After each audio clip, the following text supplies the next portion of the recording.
1914, Serbia. The Austro-Hungarian Empire is crushing everything in its path. Villages burn. Soldiers scream.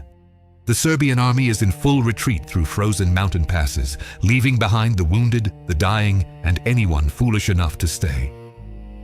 Flora Sandes watches this chaos unfold from a makeshift field hospital near the front lines. She's 38 years old.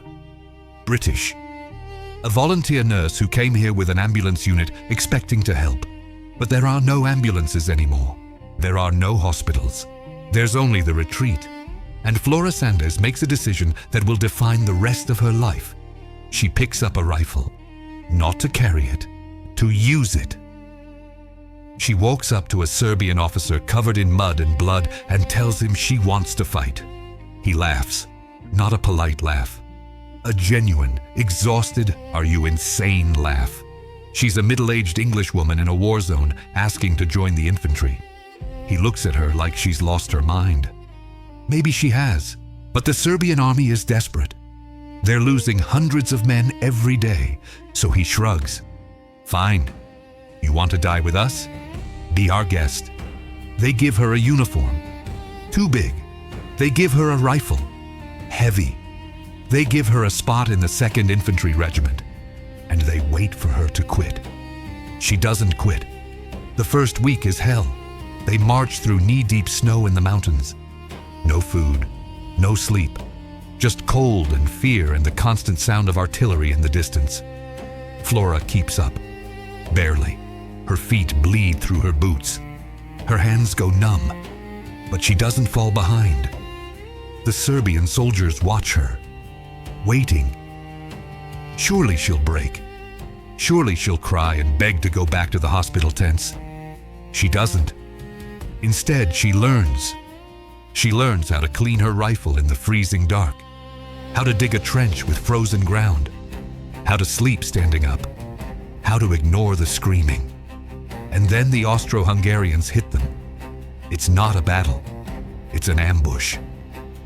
Gunfire erupts from the tree line. Men drop around her. Flora hits the dirt. Her heart is pounding so hard, she thinks it might explode. A Serbian corporal next to her is yelling orders she can barely understand. She doesn't freeze. She raises her rifle, finds a target, breathes, squeezes. The recoil slams into her shoulder. Downrange, an Austro-Hungarian soldier drops. She doesn't have time to think about it. She cycles the bolt, fires again and again. The ambush breaks. The Austro-Hungarians pull back. When the smoke clears, Flora is still standing, covered in mud, ears ringing, hands shaking, but standing. The corporal looks at her differently now. No more jokes, no more condescension, just a nod. You'll do. Over the next 8 months, Flora Sandes becomes a ghost story. The Austro-Hungarians hear rumors of an English woman fighting with the Serbs. They think it's propaganda. It's not. She's real, and she's lethal. Her kill count starts climbing. 5 confirmed, then 10, then 20. She fights in the Battle of Kolubara, in the defense of Belgrade, in a dozen skirmishes that don't even have names. Every time, she proves herself, not because she's trying to make a point, but because hesitation gets you killed. She learns to shoot faster than the men around her. She learns to read the terrain, to anticipate where the enemy will appear, to stay calm when everything is on fire. The Serbian soldiers stop seeing her as a novelty. They start seeing her as a sergeant, because that's what she becomes. Promoted in the field, the only woman in the Serbian army with actual rank. She commands men, seasoned fighters who've been at war for years, and they listen to her. Not because she's loud, not because she demands respect, but because she earns it. In the trenches, in the firefights, in the moments when everyone else is panicking and she's the one giving clear orders. Move left, cover that flank, hold this position. Her voice cuts through the chaos like a blade, and her men follow. because Flora Sandes doesn't ask them to do anything she won't do herself. She's first into the trench, last to retreat. She eats the same rotten food, sleeps in the same frozen mud, bleeds the same blood. By the spring of 1915, her confirmed kills hit 47. 47 Austro-Hungarian soldiers dead by her hand. Not propaganda. Documented. Verified. Real. But war doesn't care about your kill count. November 1916. Flora's unit is dug in near Monastir. The fighting has been brutal for weeks. Trench warfare. Artillery barrages that turn the ground into a moonscape, and then the Austro-Hungarians launch a counterattack. It's massive. Hundreds of soldiers pouring over the ridge. Flora and her men open fire. The noise is deafening. Rifles crack. Machine guns roar. Men scream. Flora is firing as fast as she can work the bolt. Targeting, breathing, squeezing, targeting, breathing, squeezing. And then the world explodes. A grenade lands 5 feet from her trench. She sees it, registers it, knows what's about to happen. But there's no time to move. The blast lifts her off her feet and slams her into the mud. Everything goes white, then black, then red. She can't hear, can't see, can't breathe. Blood is pouring down her face. Her right side is shredded. Shrapnel embedded in her ribs, in her back, in her arm. She's dying. She knows it. But a Serbian soldier drags her out of the trench, carries her through gunfire to the aid station. The medics look at her and shake their heads. Too much damage, too much blood loss. She won't make it through the night. Flora Sandes, the woman who survived 8 months of frontline combat, is about to die from a single grenade. Except she doesn't. She wakes up 3 days later in a field hospital. Everything hurts. The doctors are shocked she's alive. The shrapnel missed her vital organs by millimeters. Luck. Dumb. Impossible luck. But she's not out of the war yet. Her right arm is nearly useless. Her ribs are cracked. She can barely walk. The doctors tell her she's done. Medical discharge. Go home. Recover. Be grateful you survived.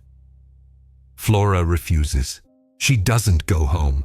She stays in Serbia. As soon as she can stand without screaming, she's back with her unit. Not in combat. Not yet. But training. Recovering. Rebuilding her strength. The Serbian command tries to reassign her to logistics. To a desk job. Something safe. She ignores them. By early 1917, she's back in the field. Not at full strength. Not the same unstoppable force she was before the grenade. But still dangerous. Still competent. Still Flora Sandes. She fights through the rest of the war. Through the chaotic retreat into Albania. Through the reorganization in Corfu. Through the final push that drives the Central Powers out of Serbia. And when the war ends in 1918, she doesn't leave. She stays in the Balkans. Marries a Russian émigré officer. Lives in Serbia for years. She writes a memoir. Gives lectures. Becomes a minor celebrity in Britain. But she never inflates her story. Never exaggerates. The 47 confirmed kills, documented in Serbian military records. The promotion to sergeant, official.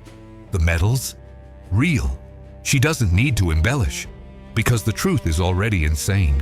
A 38-year-old British woman walked into one of the bloodiest wars in history, picked up a rifle, and became one of the most effective soldiers in the Serbian Army.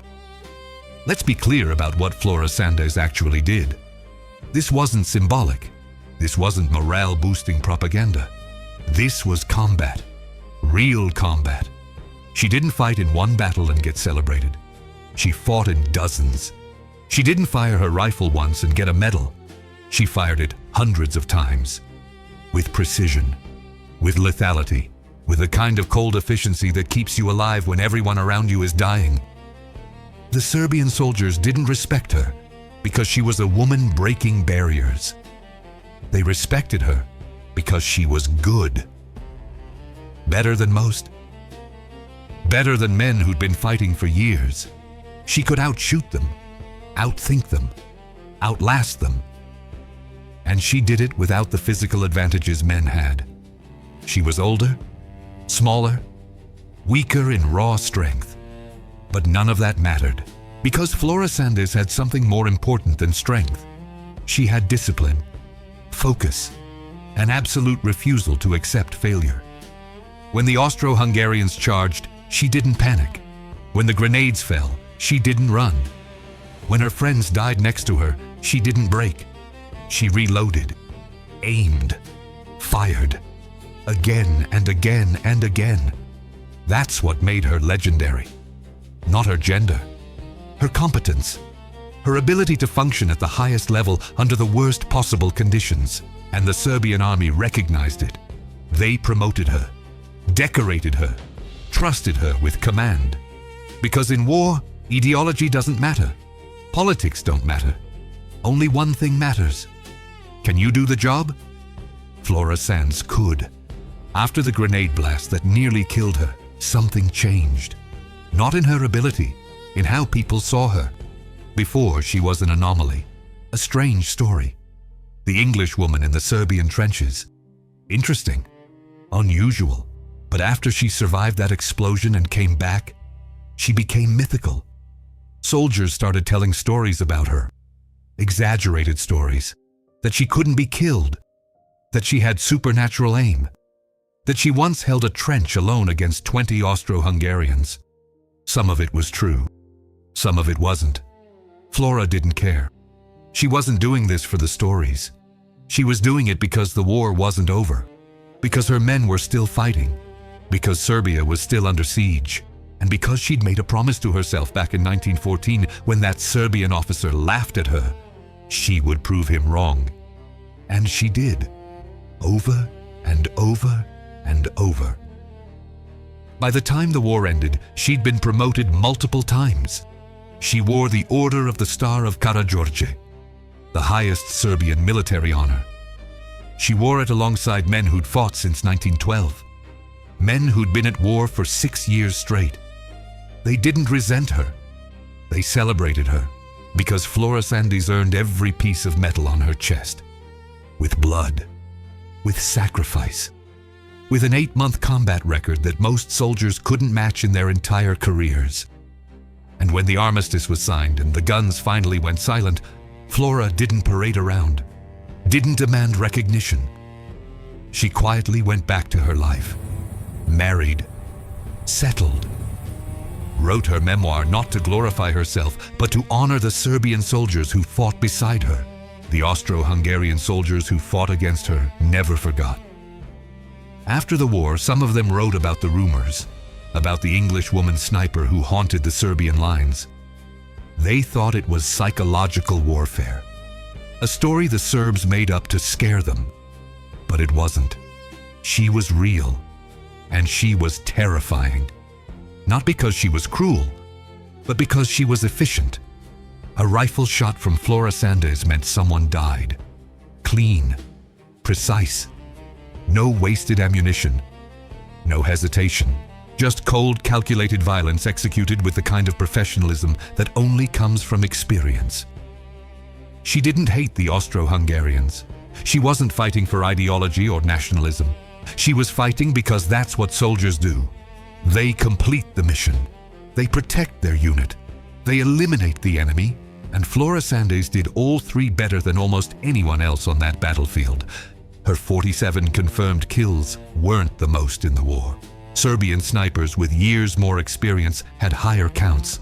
But for someone who started at 38 years old with zero military training, it was extraordinary.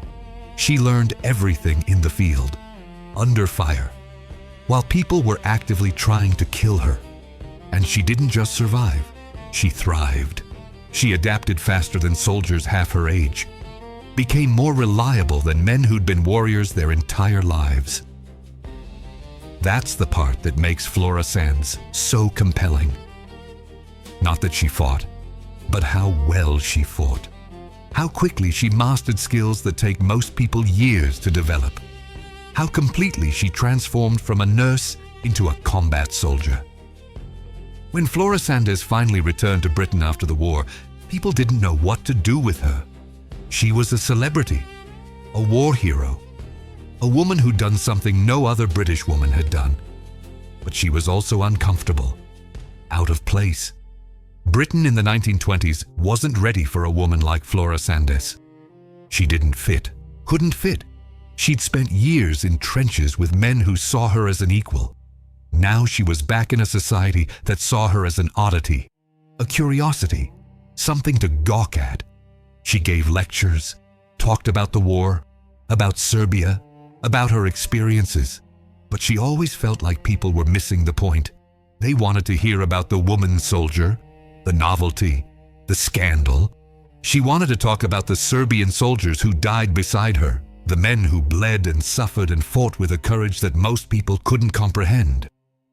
Eventually, she stopped doing lectures, stopped trying to explain. She went back to Serbia, back to the Balkans, back to the place where she made sense. She lived there until World War II started. Then she was evacuated, forced back to Britain. She spent her final years in Suffolk, quiet, isolated, forgotten by most people. She died in 1956 at the age of 80. The obituaries mentioned her military service, but they didn't capture it, couldn't capture it. Because Flora Sandes wasn't a story about gender politics or breaking barriers. She was a story about competence, about what happens when someone refuses to accept limitations, about what a human being can accomplish when they commit fully to something.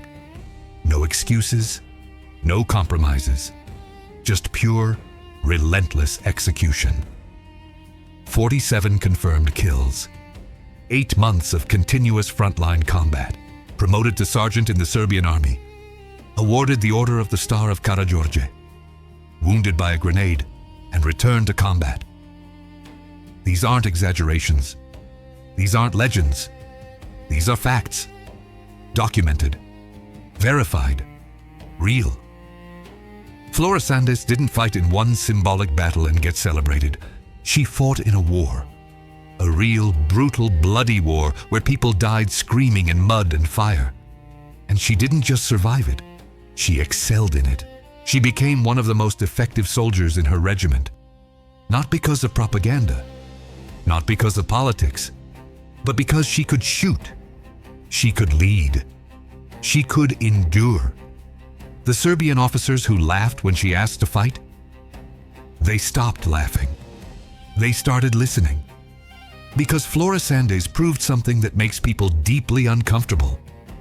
That competence doesn't care about your age, your gender, your background. If you can do the job, you can do the job. And Flora Sandes did the job better than almost anyone. She picked up a rifle at 38 years old with no military training and became a decorated combat veteran. That's not a feel-good story. That's not inspiration. That's intimidating. It's a level of performance that most people can't comprehend. And she did it in one of the most horrific conflicts in human history. World War I, the trenches, the gas, the artillery, the endless grinding horror. Flora Sandes walked into that nightmare and carved out a legend. Not with words, with action, with 47 confirmed kills and a sergeant's stripes earned in blood. The Serbs accepted her as a favor. She made them beg her to stay.